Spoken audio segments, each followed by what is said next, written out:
Story 1. The Unseen Observer. The crisp autumn air wrapped around me as I walked down the dimly lit street, my footsteps echoing against the pavement. I had always considered this neighborhood safe, but that night, an eerie feeling crawled up my spine like 1,000 tiny spiders. I quickened my pace, the sound of my heels punctuating my unease. My heart raced as I reached my apartment building. I fumbled for my keys, eager to escape the unsettling sensation that lingered in the air. As I stepped into the elevator, I glanced at my reflection in the mirrored walls. My eyes darted around nervously, but I saw no one else. That's when it started. A single white rose lay on the floor, its petals pristine against the cold metal. Confusion gripped me.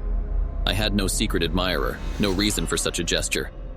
I shook my head, chiding myself for overthinking it. Days passed, and the unease refused to dissipate. More roses appeared, each one signaling a creeping dread that clawed at my thoughts. Anonymous letters followed, meticulously crafted notes expressing admiration, signed only with the chilling words, "Your devoted admirer." I told myself it was a prank, an elaborate joke by someone with too much time on their hands. Yet, every glance over my shoulder, every rustling in the bushes sent shivers down my spine. The isolation I once craved became a prison, and I found myself constantly looking over my shoulder. One evening, as I stood before my bathroom mirror, I froze. There, in the reflection, was a figure, shadowy and indistinct. My breath caught in my throat as I spun around, my heart pounding. But there was no one there. Dread gnawed at me, refusing to let go. Sleep became a distant memory as every creak of the floorboards, every gust of wind sent me spiraling into panic. I installed security cameras, hoping to capture evidence of the stalker's presence. The footage revealed nothing but empty rooms and quiet hallways. I contacted the police, my voice shaking as I recounted the strange occurrences. They assured me they would increase patrols in the area, but I knew it wouldn't be enough. The roses and notes continued, escalating in frequency and intensity. One night as I lay in bed, the air grew still, the silence suffocating. And then I heard it. A whisper, a mere breath against my ear. My heart raced, my pulse pounding in my temples. I clutched my phone ready to dial 911, when the voice spoke again, louder, clearer. "I've always been here watching." Terror seized me and I bolted out of bed, fleeing my apartment as if the very walls themselves were closing in. I didn't know where to turn, where to hide. The lines between reality and nightmare blurred, and I found myself trapped in a waking horror. My life became a desperate scramble to escape the ever-watchful eyes, the constant sense of being pursued. The police struggled to uncover any leads, leaving me to grapple with the haunting presence that seemed to be everywhere yet nowhere at the same time. My sanity frayed, my world darkened, and I became a prisoner of my own fears. Story 2. Web of Deception. My fingers danced across the keyboard as I navigated the virtual landscape, my digital world a refuge from the chaos of everyday life. Little did I know that behind the screen, a sinister presence was lurking, waiting to ensnare me in a web of terror. It all began innocently enough, an innocuous friend request from a stranger on social media. The profile appeared normal, the photos inviting. I accepted the request without a second thought, dismissing it as just another connection in the vast online realm. Messages followed, pleasant greetings and polite inquiries.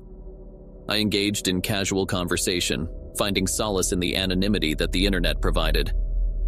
But as the days went by, the tone of the messages shifted, veering into unsettling territory.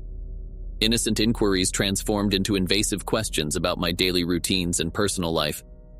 Unease flickered within me like a dim warning light. I hesitated before responding, my gut telling me that something was amiss. The stranger's persistence only grew, their messages becoming increasingly insistent and demanding. I contemplated blocking them, but a strange curiosity held me back.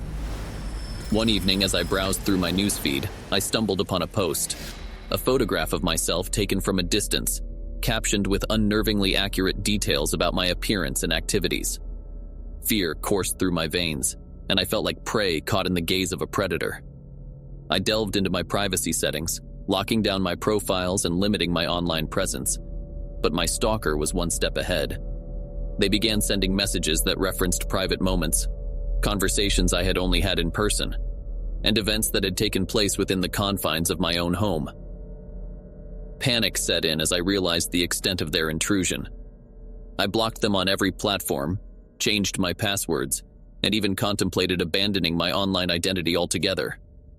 But it was too late. They had burrowed themselves into every facet of my digital life, a persistent virus defying all attempts at eradication. As the virtual terror escalated, so did their real-world presence. I'd catch glimpses of someone in the periphery of my vision, a figure blending seamlessly into the crowds of the city. I'd receive cryptic messages on my phone from unknown numbers, taunting and threatening me. Sleep became elusive, paranoia my constant companion. Every ding of a notification filled me with dread, every unfamiliar face on the street a potential threat. Friends and family urged me to disconnect, to sever ties with the online world that had become a breeding ground for my tormentor. But I couldn't escape the feeling that the stalker was always one step ahead, that they knew my every move, my every thought. I became a prisoner of my own virtual existence, a pawn in a twisted game of control and manipulation. My world had been infiltrated, and my sense of security shattered. The digital realm, once a source of connection and solace, had transformed into a labyrinth of fear and uncertainty. And as I battled to reclaim my identity, I realized that the true horror wasn't just the stalker. It was the realization that the lines between the virtual and the real had become irrevocably blurred.